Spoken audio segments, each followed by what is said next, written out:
Greetings and welcome back to the Galley of the Sun. So earlier in our taco pizza episode, we talked about this. There are certain things on this planet that adds happiness to your soul. A laughing baby, a warm puppy, bourbon,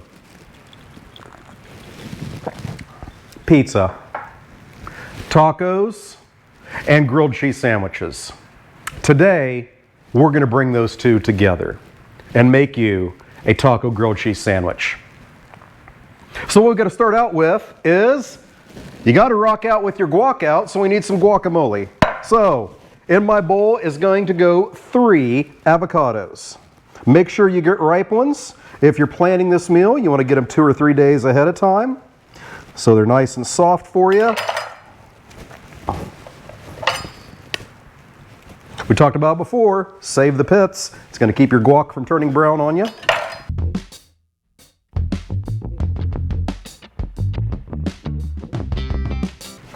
To that avocado, we're going to add the juice of 1½ limes.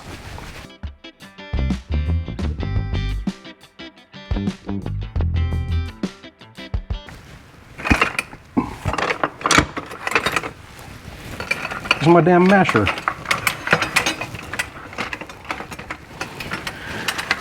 You've got to be shitting me. I'm never missing my masher. Masher's in the wrong drawer.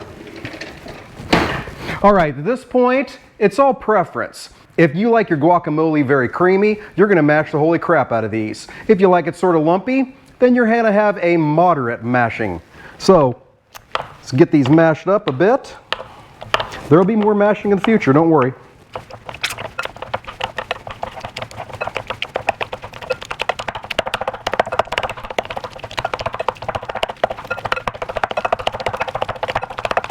Okay, I'm liking what I'm seeing. A good pinch of salt and pepper. About a 1/4 cup of diced red onion. About a 1/4 cup of diced cilantro. And more decision time. How hot do you want it? I just want a little bite to it, so I'm going to do a big spoonful here of some chipotle sauce. You can get chipotles in adobo and dice those up. One will probably give you just a good smoky flavor. You start getting in the 2 range, now you're starting to add heat. This is just those all blended up. Now we're going to mix all this together.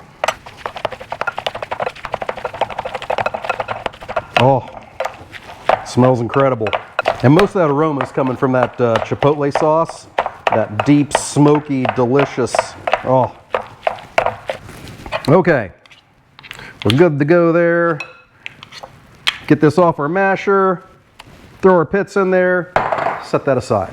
All right, let's talk more options. So, you're gonna need some taco meat for this. You can go the easy way, get a pound of ground beef, throw in a packet of your favorite seasoning, whether it's Taco Bell or McCormick's or whatever, a little bit of water, cook that, and voila, you got your taco meat.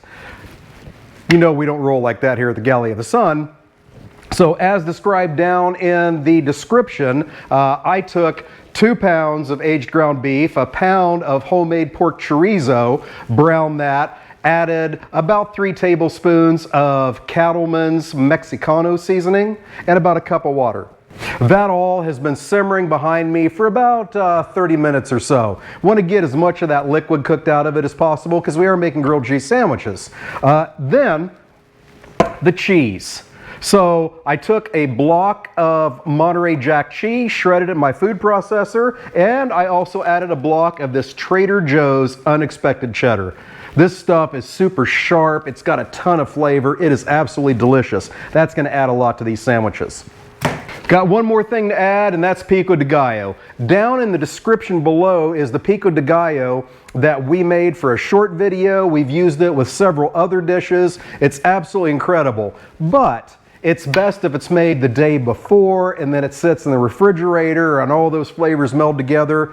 Well, I didn't do it last night. So I went out and bought some store-bought Pico De Gallo. Yeah, you got to take shortcuts sometimes. Okay, let's put this sandwich together. Of course, with the bread, you have options there too. I absolutely love sourdough, so that's what I'm using. So we'll make 2 sandwiches for right now. I'll make some more off camera.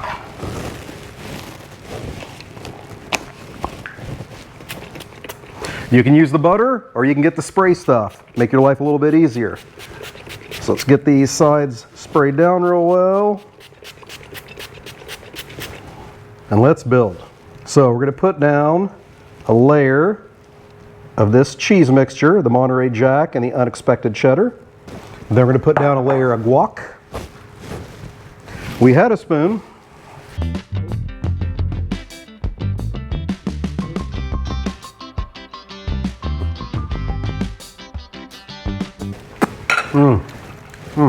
Guac layer's down.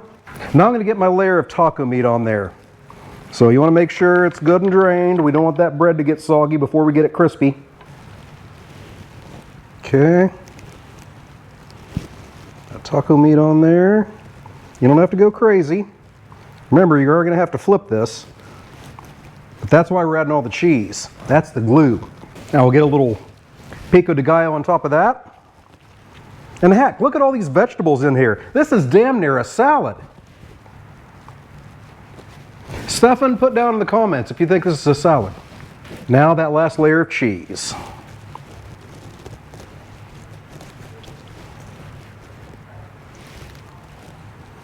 Weird people are lurking in the background.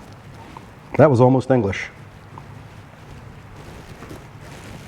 All right, so behind me on the stove, I've got me a good sized griddle. I've got it on the lowest heat possible. We want this to take as long to toast that bread as possible so we get maximum melting of that cheese.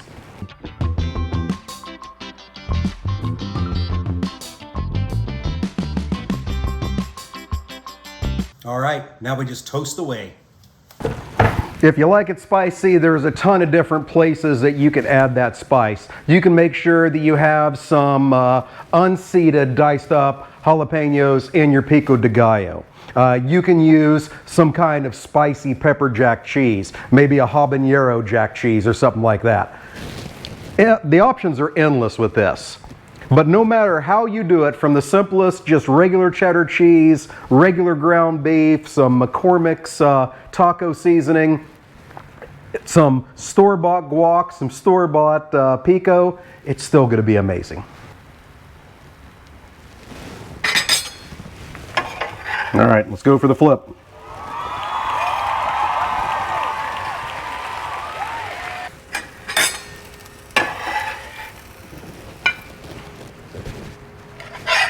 All right, first one's done. So let's give this a try.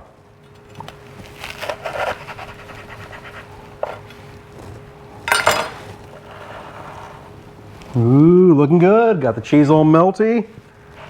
So hopefully we don't melt our faces. Oh.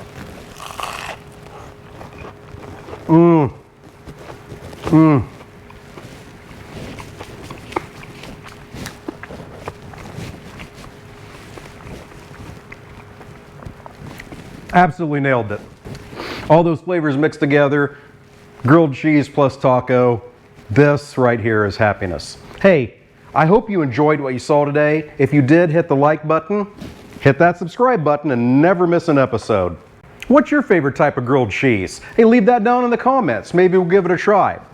Thank you so much for your support. Thank you for joining us today, and until we see you next time, fair winds and following seas.